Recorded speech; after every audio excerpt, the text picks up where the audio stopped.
What's up, internet people? Um, Had a pretty good day today so far. About 3:30 in the afternoon. Today, I got my first bit of road rash on my longboard. There's a nice little concrete kiss there, and it got me to thinking about falling.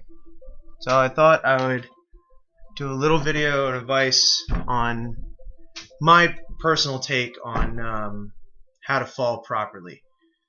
Now, there are a lot of different techniques that have been sort of adopted by like skaters and also martial artists. A lot of different ways to do it properly without hurting yourself. But I think it's better to just keep a few general principles in mind. The ground is not soft. It's very, very hard, especially if you're on a skateboard, because you're usually on a nice bit of smoothed out asphalt optimally.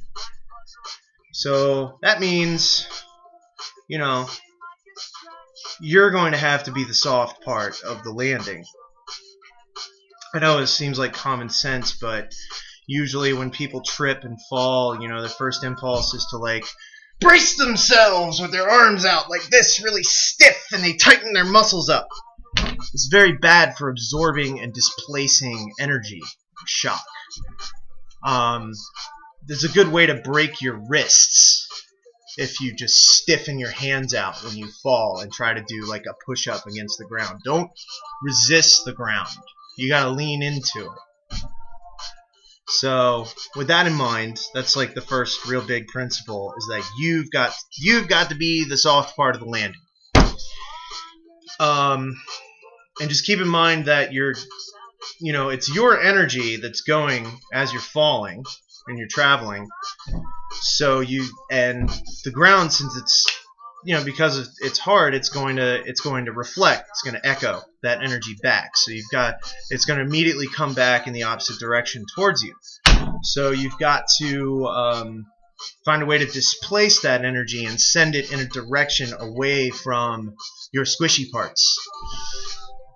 With that in mind,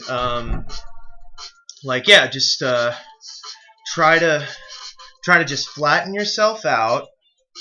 That's what I do when I fall. I try to flatten myself out and make sure that any energy that comes through is taking over a wide surface area.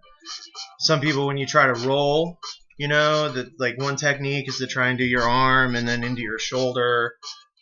Don't even worry about any fancy movie star stunts. Just focus on spreading the energy out. So that way, instead of any real shock being absorbed in your bones and potentially breaking them, because really you only need about 8 to 12 pounds of pressure on a joint or on a bone, in a specific place, to break it. Our bodies are very fragile, but supple too. Again, this stresses the point of spreading yourself out. So that way, if you slide, the worst thing that's going to happen, if you're not going extremely fast, is you'll just get a scrape on your skin, and that's okay. That's what your skin's there for, just clean it up, cover it up, and it'll scab over, and you have a nice little scar you can talk to your next date about. Anyway, I'm gonna let you go for now, and just keep that in mind and be safe in any situation you may end up in. Peace.